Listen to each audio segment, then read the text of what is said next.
So have a good understanding of your financial picture today. Hmm. So your net worth and then cash flow. And cash flow is super important because you've got to see what's going out, what's coming in. And if you say, you know what, I just don't know what's going on, I don't know.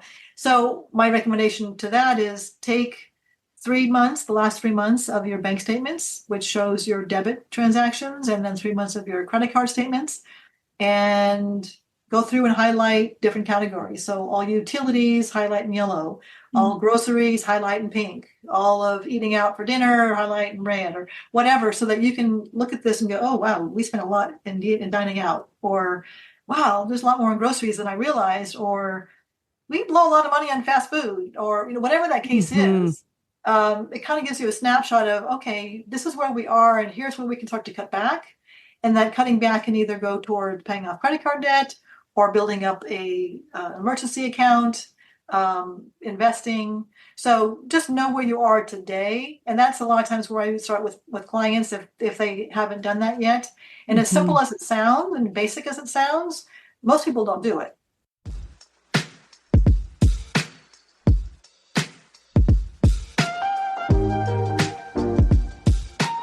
Hi, my name is Luella Young. I'm a psychotherapist and coach. And if you're interested in how your lifestyle is affecting your mental health, then you're at the right place. On this show, I interview various guests from across the miles and share how their lifestyle choices affects their sense of self, their wealth, and most importantly, their health. Enjoy the show.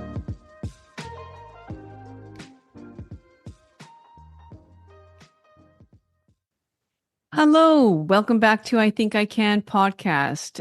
Today, we're going to talk about finances. We're going to talk about women and finances, something that I think is a topic I've spoken about before, but my plan is to have more and more conversations around money because women are simply more uncomfortable than men speaking about money. I mean, I think so. Welcome, Patti Handy.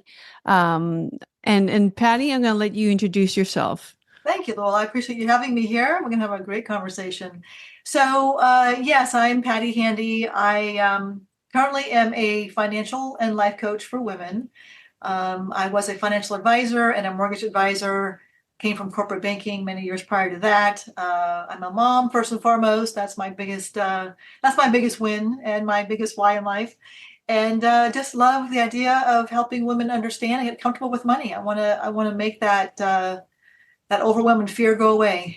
And unfortunately, it's kind of a more common thing than not. And it's just really my passion to help women become empowered and very, very comfortable with investing and managing and just dealing with the conversations about money.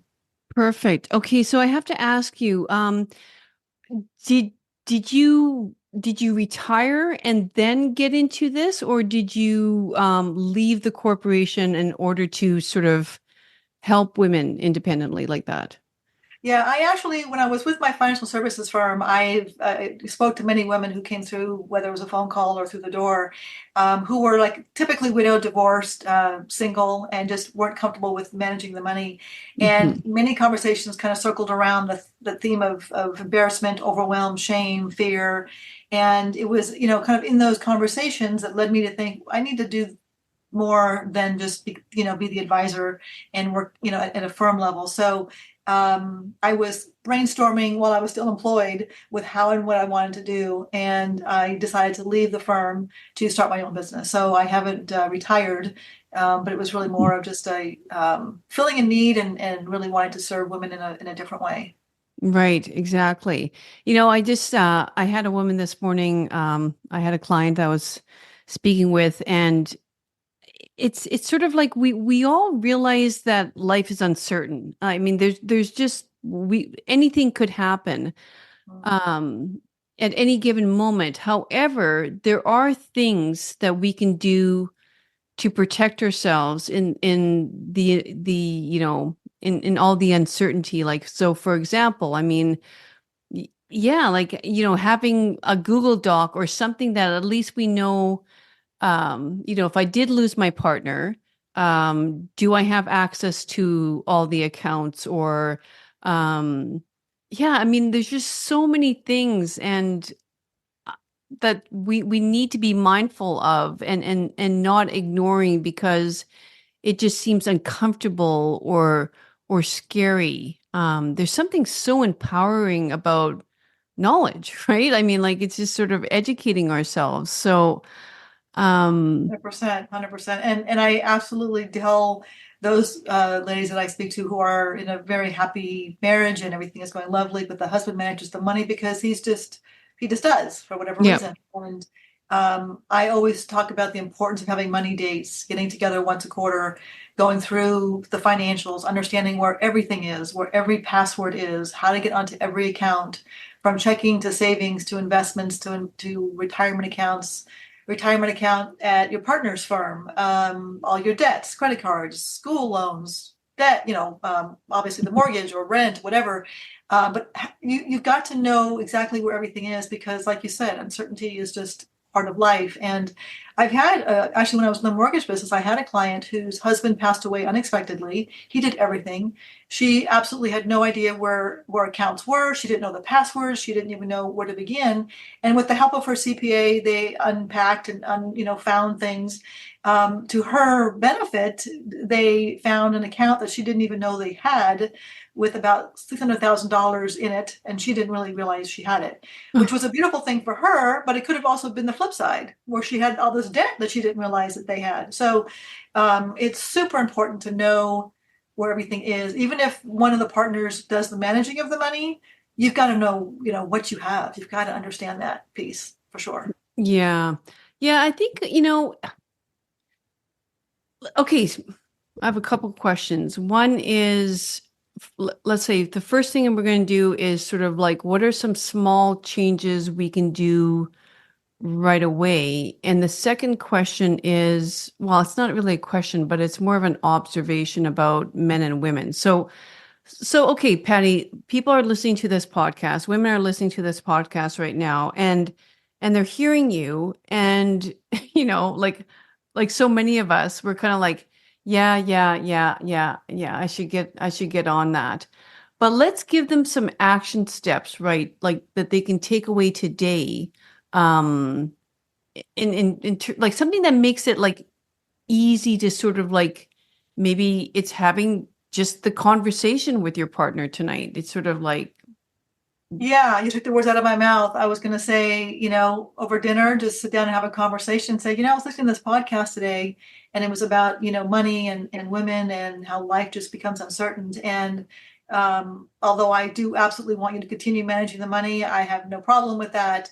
I'm realizing that I don't know anything about what we do. I have no idea where our money is. I don't know the passwords. And if God forbid something were to happen to you tomorrow, I would be not only dealing with grief and sadness and trauma, but I would also have the weight of understanding our money situation on me. And I really would rather that not be the case.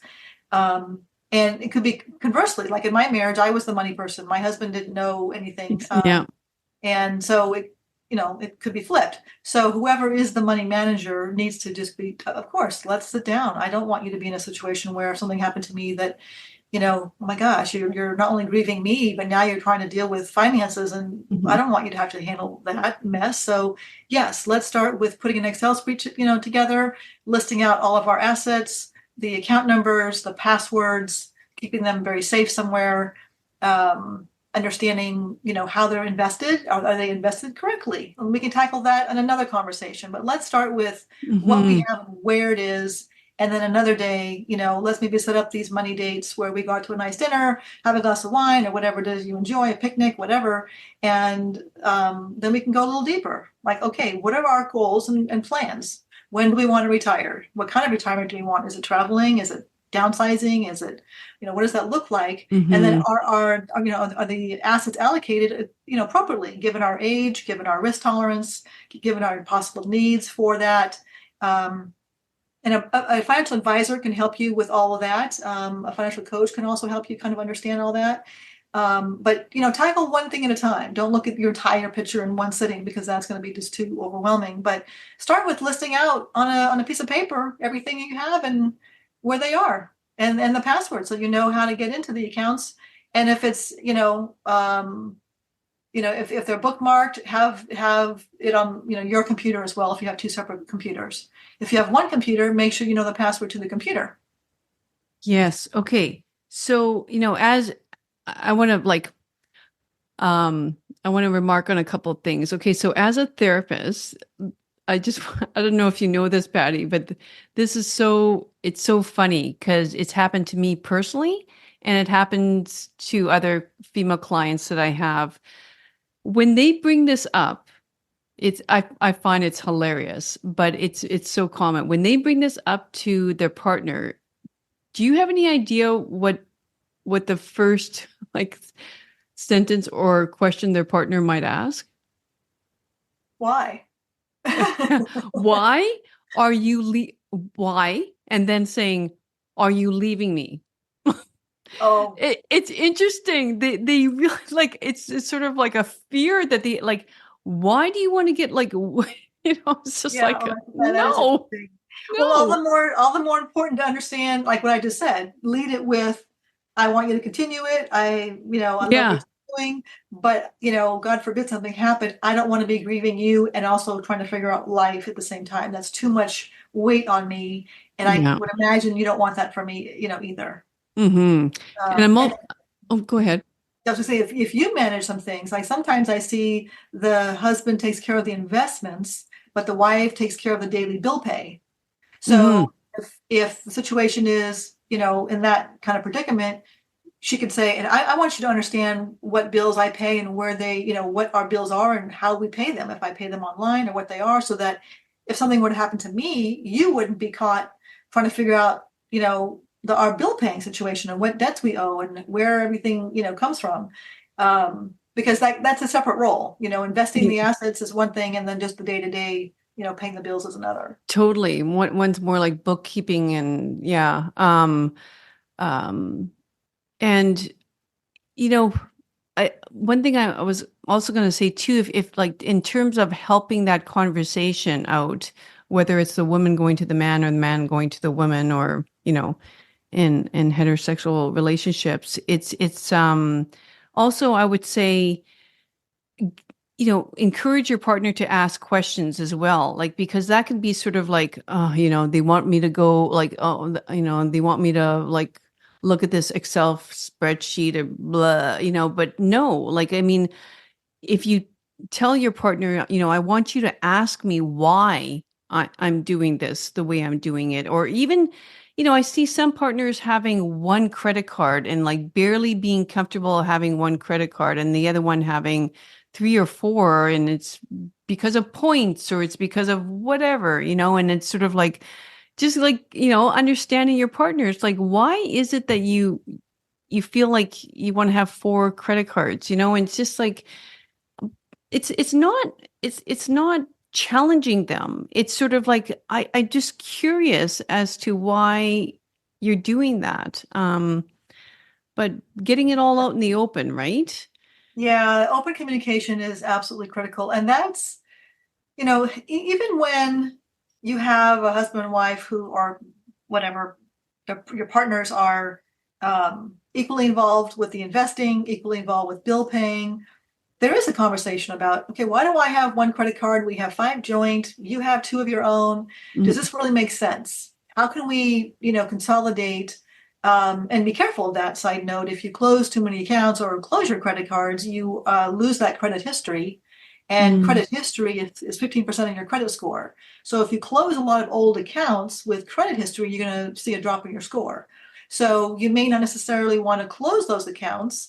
Um, but you want to maybe cut the card up and never use them and just know that you're never going to use them and stick to one or two key cards and have that conversation and agree on that, because it's important that you're on the same page, you have the same goals, you have the same end game and plan. And it's not about well, he said, she said, and what I want, what you want. It's about what do we want together. And it's mhm, okay if you want something separate. I've seen couples have their own checking account each and then a joint family one, and whatever dynamic works. But whatever that is, you have to have a conversation about it. You've got to have that. And it isn't something heavy that you talk about on a weekly basis. It's like, okay, let's just get this, let's have a talk, talk about this.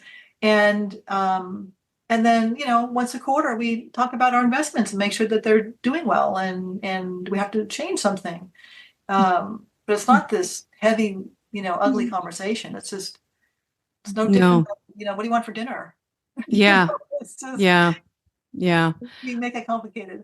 I think personally, one thing that has like frustrated me, and maybe I've moved away from wanting to be more involved in my finances over the years is the heavy, I call it kind of heavy language, but it's not, it's like there's so many financial terms for one thing. That's what I Mm. find, Patty. I don't know if you feel the same way. It's sort of like, why, like why? It's sort of like like why are we using assets? Why are we using capital? Like those, it's like it's Yeah. can't we dumb it down a bit? Like, Well, I don't that's know. what I love to do. And you make a good point. There is a lot of jargon, there's a lot of lingo, and there's a lot of advisors who like to, make things more complicated. You see that online a lot. You see that on podcasts and shows. It makes it like, oh my gosh, I never understand this. I need to give you my money and you manage it. Mm-hmm. And the reality is, like we said, earlier, is, it feels good to be empowered with that. So once you learn it, just like going to a classroom, you walk into a language class and you have no idea how to speak Italian, but you learn Italian, and by the end of the semester, you can speak it pretty well, or you speak some of it to, get by. Um, Once you learn the lingo, and there isn't that much jargon that you need to know, and once you understand the definition of that, and that's what I love to do. That's what I love to teach. It's definitely okay, what is an IRA Yeah. versus a Roth IRA? How is that different what's the pros and cons of both? How are they taxed? Let's break it down. Mm-hmm. And it's one topic at a time, and it's very simplified. I mean, that's the beautiful thing about just simplifying it. So um, Mm-hmm. try not to get it all in one swoop. You're not going to walk into an Italian class and learn how to speak fluently the first week, right? You Mm-hmm. just won't. Mm-hmm. You walk in one day at a time, you learn something new each day, you learn a couple new words, you understand a new sentence at the end of the week, whatever that is. And then by you look back after a few months, you're like, hey, I know how to ask where the bathroom is, Mm-hmm. Yeah. or whatever it is that you need. So Mm-hmm. we just need to know that it's not this big, scary, audacious, thing that we can't achieve, because it really Mm-hmm. is. It's actually very easy once you understand it. Yeah. You know what I did recently, as I started to kind of get into this a little bit more too. I don't know, like sometimes I do search financial terms, and there's investopedia.com. Yeah, it mainly has to do with investments, but you can sign up, and I'm sure there's other sites, but like a word of the day or something like that, because I do want to learn some of this language, and become more familiar and comfortable with it. So that's something that's sent to me every day. And it's sort of like, sometimes I ignore it, but other times, oh yeah, what does that mean? And so that's sort That's of been awesome. help. Yeah. Yeah.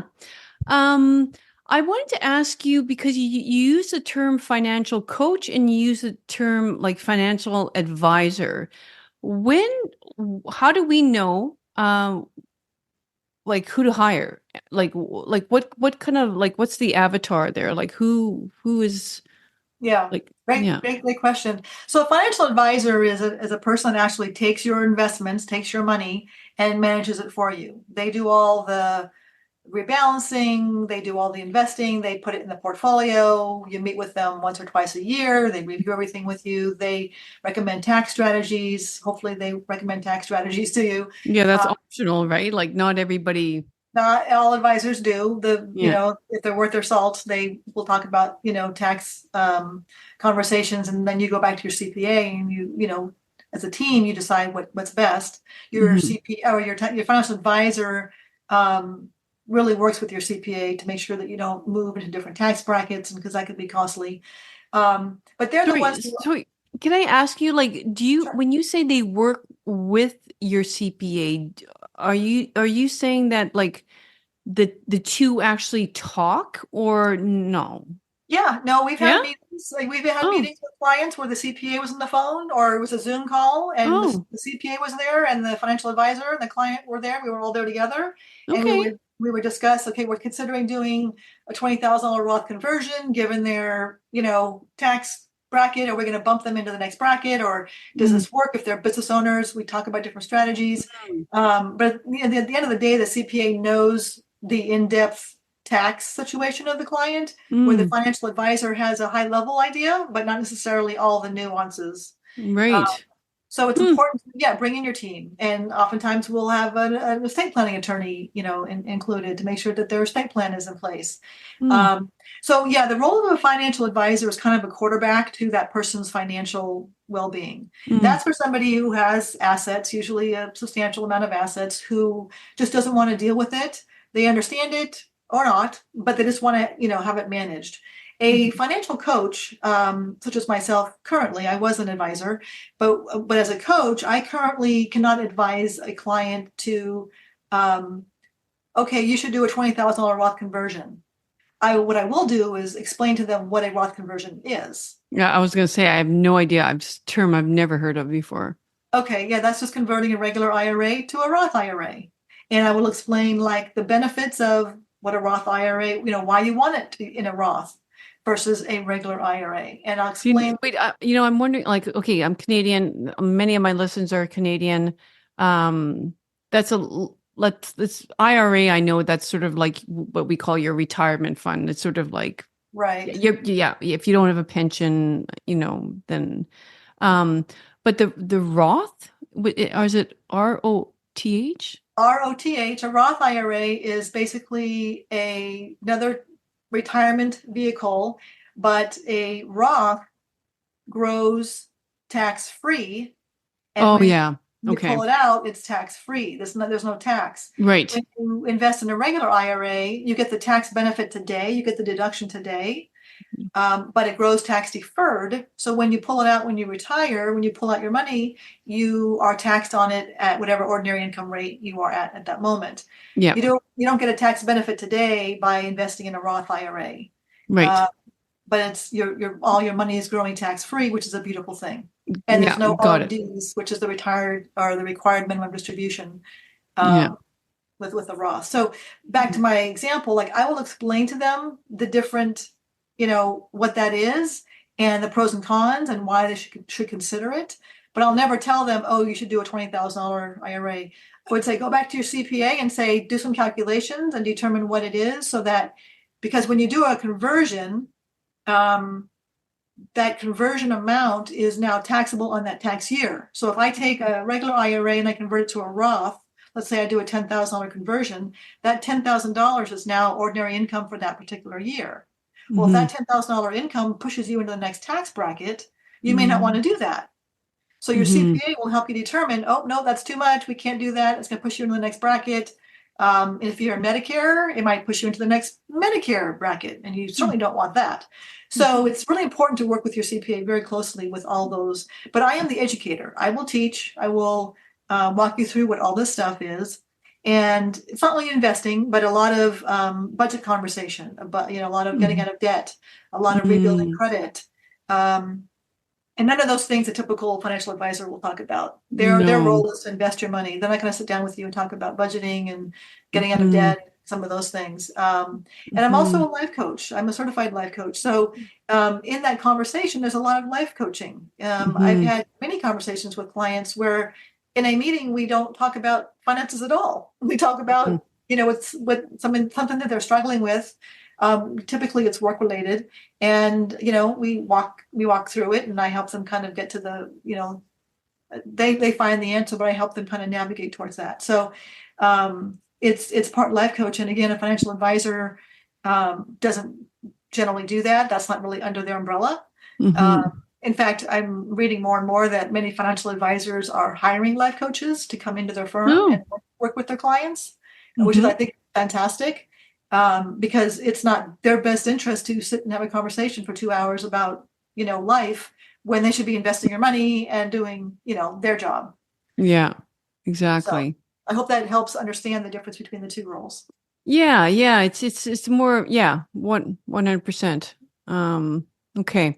Um, so let's see. Oh, you mentioned something interesting, credit score. Like what I would like to have a little review of that. Like what makes your credit score? Like, I mean, normally we don't need to like, okay, first of all, how about that? Before you give an explanation is sort of like what encompasses your credit score is when might you be asked for your credit score and Well, why it's important maybe.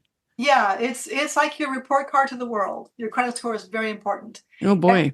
Yeah. Now, this is in the States. I'm not sure about Canada. I'm pretty sure it's Perhaps not as much, but I yeah, it's going to be important. So your yeah. credit score, everything that you purchase on credit, your interest rate will be determined. One factor will be your credit score. So if you're going to buy a house or even refinance a house, um, they might they will pull your credit, and part of that pricing, the rate they give you is based on that credit score. So if you've got a credit score of 600, your score is going to be, or your interest rate is going to be a lot higher because of your poor score than if you Mm, walked in with an 850 credit score. That's pristine. And they're going to go, okay, you're very low risk, so we're going to give you a better interest rate. So a good credit score is going to save you thousands and tens of thousands of dollars over time, potentially on a home. Same thing with a refinance.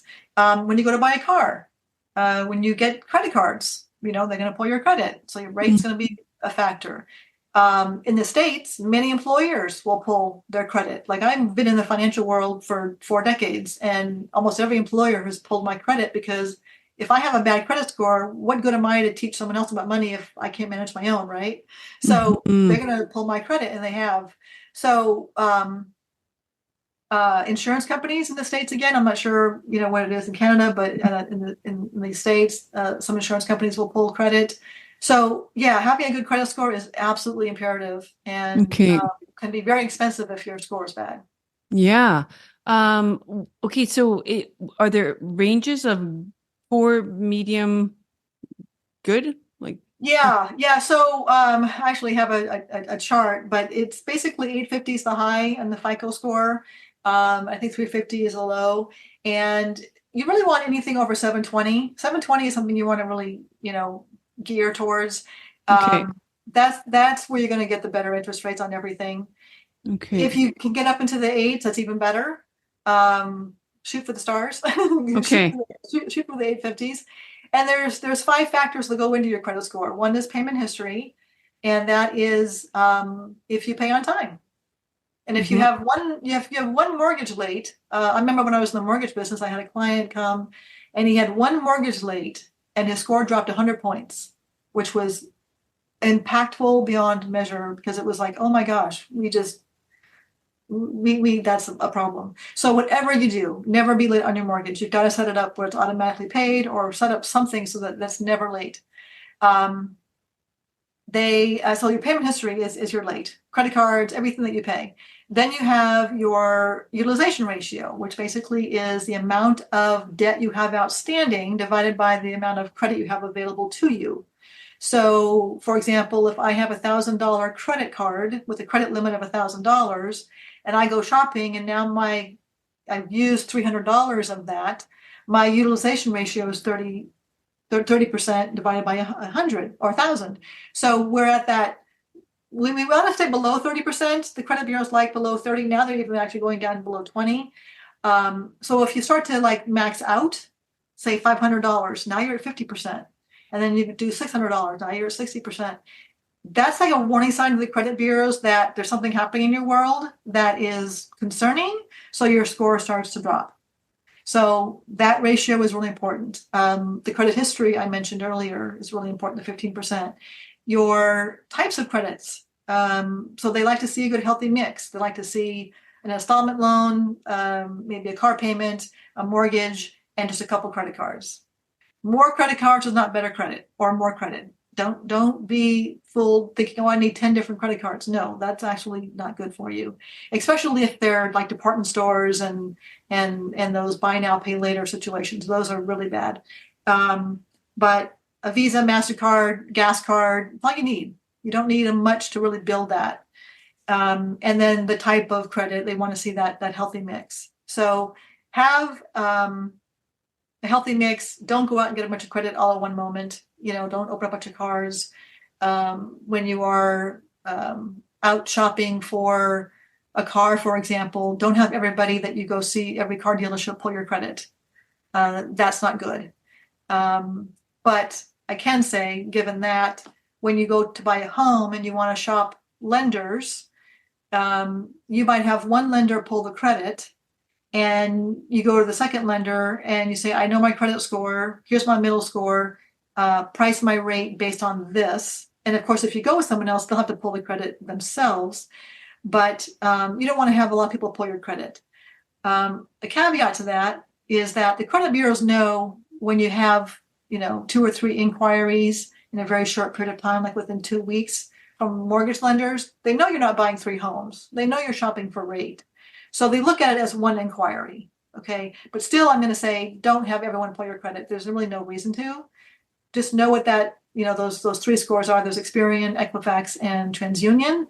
And they use the middle score when it comes to pricing of the rates. So your mortgage is based off of that middle score. So not the average, but the middle score. So again, knowledge is power. I always recommend, I know I'm kind of going off on a tangent here a little bit, but really important. You can go once a year to annualcreditreport.com and pull your credit report for free, and there's no ding. And you can see if there's any errors on there. And more times than not, people will find an error. They didn't realize that was on there, and they have time to fix it. So if you're going to buy a home, if you're thinking about buying a home in 6 months from now, pull that credit, a few months prior, so that if there is an error on there, you have time to fix it. The last thing you want to do is be open an escrow, pull your credit, and then realize you've got a mess and you've got to fix it, and you've got a 30-day escrow, because then you're in a world of hurt. So pull your credit early. The annual credit report will not give you your score. You've got to pay a small additional fee. I think it's like $30 or $35, I think. And they give you your actual scores, but you can see the credit report and just confirm that there's no mistakes. So I always recommend that, especially if you're going to buy a house where you've got a big ticket item that's going to cost you a lot of money if your score is bad. Super, super interesting. I've never had anybody just like explain that to me before. And I do think you're right. I think there's a little bit more weight put on that in the States, if I'm correct. But then again, myself, because I've like, and it's embarrassing to say this, is like I've never stepped into it's something my husband, I was going to say a bank, for any sort of mortgage negotiation and stuff like that, because it's always been my husband. So I don't even know, like now after this podcast tonight, I'm going to ask, how often have you been asked for your credit score? Yeah, Interesting. it's really important to know. Like I said, especially if you're planning on buying something, big ticket item, and they're gonna, Yeah. give you Um, based off your score. One of the so factors. so to find your score, it's free and you can go to any of those like, It's not free to pull your score. It's free oh, to pull your credit report from the annualcreditreport.com website. okay. They'll charge you a small nominal fee to get your score Oh, or okay. your 3 scores. Yeah. But the credit report you want to look at to make sure there's no mistakes on it. So like if Okay. there's, Yeah. No, there's that's some, interesting. yeah, like a lot of times when I was in the mortgage business, we'd pull a report, and there was a medical collections, and the client had no idea. He's like, I didn't even know that existed. I never got a bill from a medical, and I'm like, well, it's showing here in collections, which of course killed their score. So we Jeez. had to unpack that, and we needed time to fix it. Um, so that's why we don't want any surprises. Yeah. Okay. Um, what what what else do you feel like women really need to know? I mean, it doesn't have to be women, but like what drove your passion towards coaching women? Like what is it? Like Yeah, interestingly enough, it started. The seed was planted when I went through my divorce. I've been divorced many years, and I remember going through my divorce. My son was 18 months old at the time, and I, it was unexpected. I was kind of blindsided, and I was a mess. I was emotionally distraught. I was so sad for my son that he wasn't going to have his dad at home full time. There was just a chaos. And I remember, oddly, I call it a God wink. I remember laying there one day, and I was in this fetal position, just sobbing, and I had this weird download that was, you're going to be okay because you know how to manage your money. And I thought, well, that is the most weirdest thing ever, because I wasn't even thinking about the financial side. I was thinking about just my son not having his dad and how am I going to do it on my own, and just the whole thing. I was traumatized.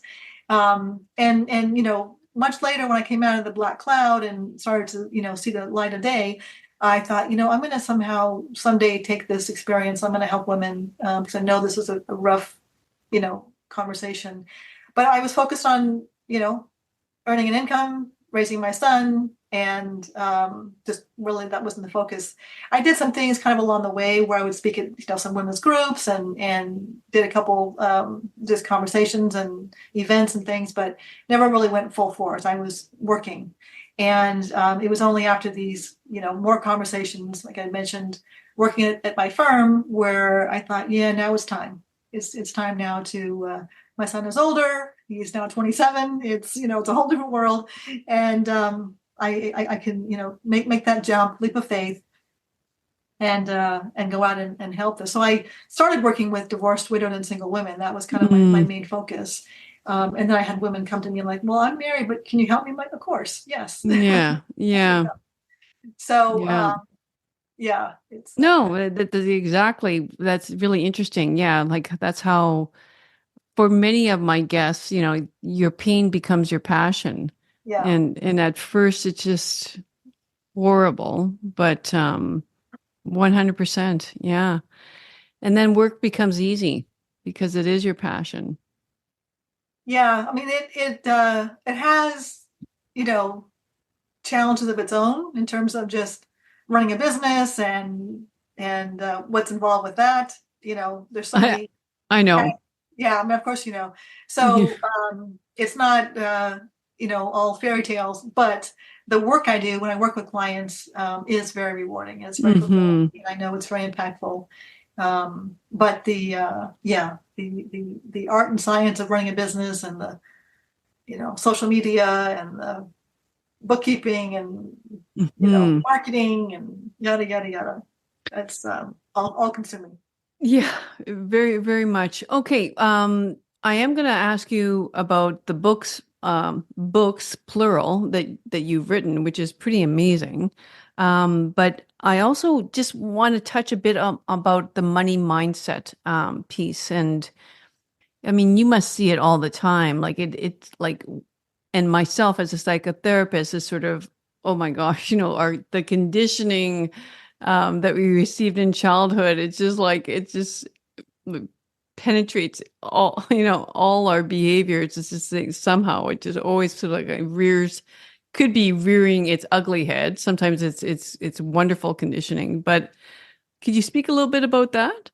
Yeah, the money mindset is one of my favorite conversations. It's fun, something I could talk to you for an hour about in itself, Mhm. but very high level. We are from birth to age 8, basically an open book. We are Yeah. sponge, and we take everything in. And if we're surrounded by parents or grandparents or teachers or whoever that speak in lack and scarcity and fearful conversations, and money doesn't grow on trees, and rich people are greedy, and those conversations, Hmm. that's now playing in our subconscious loop. And as we get older and we hear that over and over, and then we see things in our world that support that, that just deepens those neural pathways that we believe that is the truth. Yes, rich people are greedy. And the limiting beliefs that are playing in that subconscious loop create our thoughts. Our thoughts then create our actions, and our actions create our results. So if we look at life and we say, I don't like the way things look right now. Why am I always broke? I can't ever, I'll never get out of the situation. Take a look at what might be playing in the subconscious mind. What are some of those beliefs that that are playing back there? And you're not going to remember what you heard when you were 1, right? But you will remember what you heard maybe when you were 10. And if Hmm. you heard something when you were 10, it probably was the same when you were 1.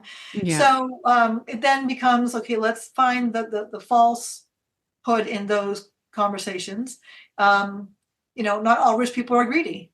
Rich people, there's a lot of lovely, very giving, very, philanthropic, wealthy people out there. Are Yeah. there some greedy people that are rich? Yeah, but there's also some greedy people who are not rich, right? Mm-hmm. So I always say that money makes you more of what you already are. If you're a loving, generous, giving person, money makes you more generous, the ability to give more. If Mm-hmm. you're a greedy jerk, then money will make you a bigger greedy jerk. But the money itself isn't what's causing you to be greedy. Right. And yeah, it's 100% right. And now how about like spenders and savers? How do you get through that? Like, Yeah, it's kind of tied in with that. It's like, okay, if I believe that there's scarcity and lack and fear, I'm going to be a hoarder. I'm going to be this person that is always afraid to spend. I'm going to just be a saver, saver, saver, and at the expense of enjoying life, and you know, being fearful of what may happen. I've got to have this cushion. Now, there's a balance between the two. Yes, it's mhm, important to save, of course, and it's important to spend. And there's this is kind of this is science actually, but money is energy, and if we have this energy flow that um, we can't ever give, we can't mhm. ever freely Mhm. feel comfortable in giving, we're not going to receive. Yeah, Um, exactly. yeah, so it's Yeah. it's really important. I always tell when I'm in this conversation with people and it comes up, when you're at a restaurant and you have a nice dinner and you tip, the waiter or waitress, think about what you're doing in their world. The tip that you Mhm. gave that individual is now helping them pay their rent, and it's Mhm. going to improve their life. It's Mhm. going to improve the life of the owner of the restaurant. They can serve more Mhm. people. The chef behind, what's making your lovely dish, you're helping Mhm. them continue. And so you're giving back to them in a way, which is not like, oh God, we shouldn't have spent that money, at this restaurant. That was just too much. We shouldn't have gone to dinner. No, let's turn that around and go, look at now we've Mhm. made an impact on all these people who, we've touched tonight. Mhm. So if you have that mindset that money is flowing and coming and Mhm. going like a river Mhm. versus a dam in a river and it's all stuck, it's healthier to just have that flow within Mhm. reason, of course. You can't just be spending crazy thinking, oh, I'm going to give to the world when you're dealing with $100,000 in debt, right? You've got Right. to be mindful of what's happening in your world. So there's that delicate balance. So Yeah, that yes, there's savers and spenders, and if you're married to your opposite, it could be good, but again, mhm. it's having that conversation. If you got two spenders who are married, that could be, expensive. So make Mhm. sure you have those conversations about, okay, we need to really, tighten the reins a bit. Let's see where we can, what our long-term goals are. Um, and if we're Mhm. going to retire at age 50, is this really in our best interest to do this right now or whatever? But it's again, Yeah. having conversations. Yeah. And what I've noticed too, those that who have difficulty in giving, they also have a lot of difficulty in receiving and Right. and like allowing that energy to come in. It's sort of like whether that's, receiving gifts, it's the same type of woman like that would say, "Oh, I don't need that. It's too expensive. I don't need that," sort of thing. Hmm. So yeah, it's I 100% agree with you. It is just like everything else, like energy. It's funny how that works, like in the It is. universe. It's It is. really interesting. Um, uh, Another question is sort of like, you know, okay, well, your books. Okay, let's just I can't believe you have more than one. Do you like to write? I have to ask. I do. I love to write. My children's book is something that I wrote first, and that was, gosh, I was still married, so it was a long time ago. I never Mm. did anything with it. It's called The Feeling in My Belly of Peanut Butter and Jelly. And it's all about focusing on what's right in your world versus what's wrong. It's about two friends who one is sad and one is happy. And the friend who's happy is trying to help the friend who's sad see what's good in their life. And so it's just a cute little story. Cute. Yeah. And I finally, actually, a friend of mine from high school, we're still very close after 40 something years, and she's an illustrator. She illustrated the book. So, yeah, that was fun. Finally did that. And then I wrote How to Ditch Your Allowance and Be Richer Than Your Parents. And that is a book that's geared towards the teen market. again, investing concepts and just, the power of compounding interest, understanding credit, so many different topics, but very simplified for a teenager to understand. And then I rewrote the book and updated it with some information. And now that is called Money Rules 101, Hmm. Master Your Money Before It Masters You. Still geared toward the teen market. Parents read it as well, but it's a rewrite of the How to Ditch Your Allowance book. And Mm. then post-divorce, I wrote 50 Ways to Flourish After Divorce. And it's just 50 ways, 50 things that I did personally that helped me navigate my divorce, from my physical health to mental, emotional, financial. It's all in there. And actually that book is actually a free download on my website. Hmm. So Okay, great. Which will link everything in the show notes. Okay, so that was the most recent one. the most recent one is the Money Rules 101, which was the Oh, rewrite. okay. Okay. Yeah. Nice. Yeah, the Um, divorce was a long time ago, so I wrote that post-divorce. mm-hmm. Mm-hmm. Yeah, but yes, I do love to write. Yeah, I can tell. So are you very active on Instagram and Facebook as well? I am more active on LinkedIn than Okay. anywhere. I do Okay. have an account on Facebook. It's just my name, Patty with an Yep. I, Handy with a Y. Instagram's the same, and LinkedIn is just, yeah. I don't think there's another Patty Handy, Patty with an I, Handy with a Y out there. But yeah, you have the link, so you can share it. Yeah. Yeah, yeah, 100%. So is there anything else that I want you'd to like share to? it. Yeah. Yeah, I would say if you're listening and you're just feeling overwhelmed when it comes to investing, managing money, you don't know where to start, start with the basic, which is just really getting a good understanding of where you are today. And Hmm. that looks like um, creating a budget, if you like that word or don't like that word, and understand where everything is going and what it costs to run your household. And then Hmm. look at what's coming in and then say, okay, well, do I have a deficit, or do I have, some extra cash I can invest? And then look at your net worth. Your net worth is your assets minus your liabilities. So your assets are your home. I don't usually use car because you have to have your car. You're not gonna sell your car. But your retirement accounts, any investment accounts that you have, that's all part of your assets. And then you look at your debts. So you have a mortgage against your home. The difference is your net worth or your equity in your house. So have a good understanding of your financial picture today. So Hmm. your net worth and then cash flow. And cash flow is super important because you've got to see what's going out, what's coming in. And if you say, you know what, I just don't know what's going on, I don't know. So my recommendation to that is take 3 months, the last 3 months of your bank statements, which shows your debit transactions, and then 3 months of your credit card statements, and go through and highlight different categories. So all utilities, highlight in yellow. All groceries, highlight in pink. All of eating out for dinner, highlight in red, or whatever, so that you can look at this and go, oh, wow, we spent a lot in dining out. Or, wow, there's a lot more in groceries than I realized. Or, we blow a lot of money on fast food, or whatever that case Hmm. is. It kind of gives you a snapshot of, okay, this is where we are, and here's where we can start to cut back. And that cutting back can either go toward paying off credit card debt or building up a emergency account, investing. So just know where you are today, and that's a lot of times where I start with clients if they haven't done that yet. And as Hmm. simple as it sounds and basic as it sounds, most people don't do it. So it's I, important to, yeah. I love that. I love, like, first of all, I'm a very visual person, and like, you just made it sound kind of fun, like, just to get the print statements of credit cards and Mhm.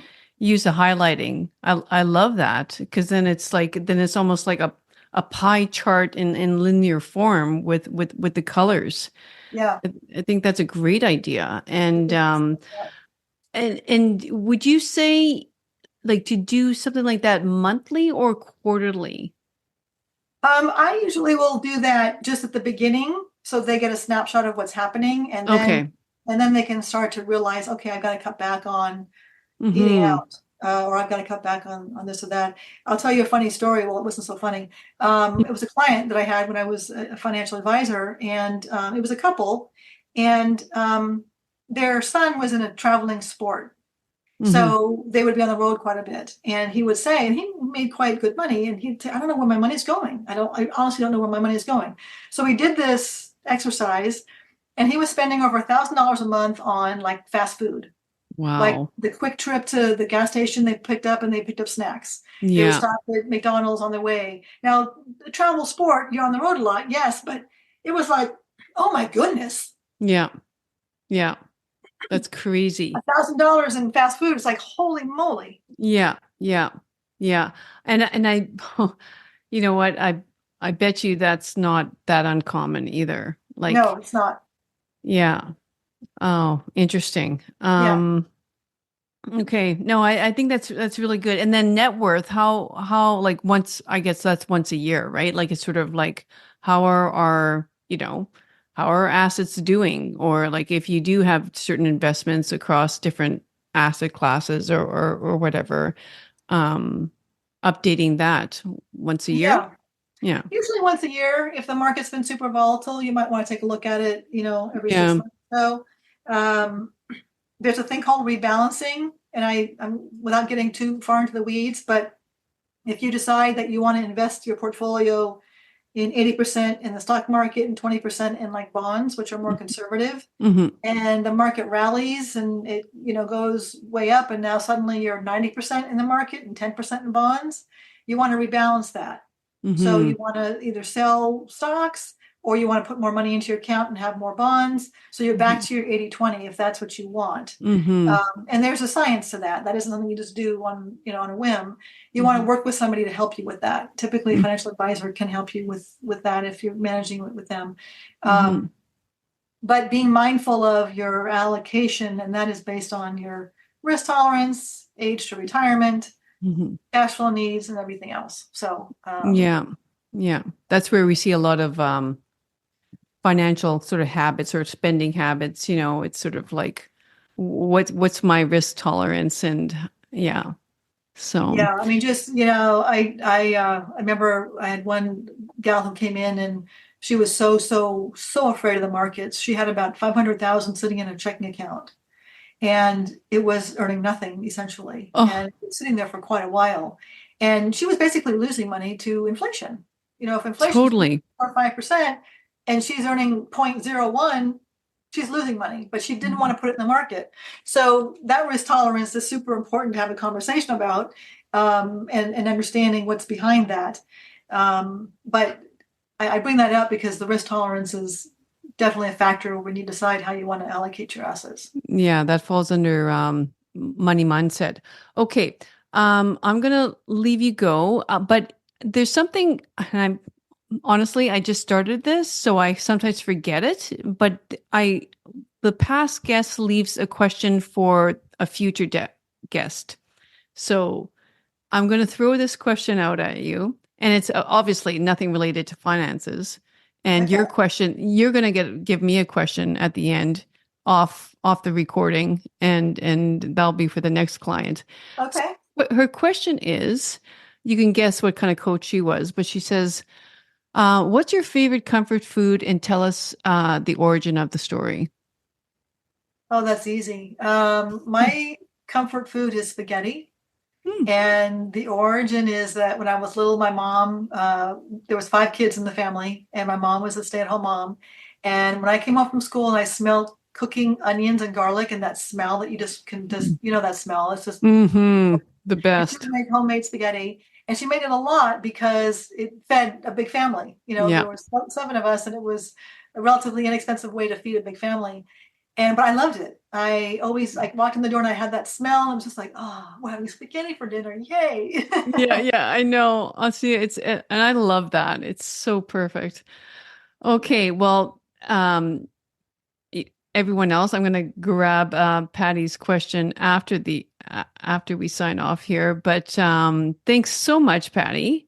Thank you. Well, I appreciate you having me here. Yeah, it went so fast. I mean, it's just such it's a great topic, and I really hope it for my audience it answered some questions. You certainly answered some of my questions. So Good. Good. wonderful. Okay.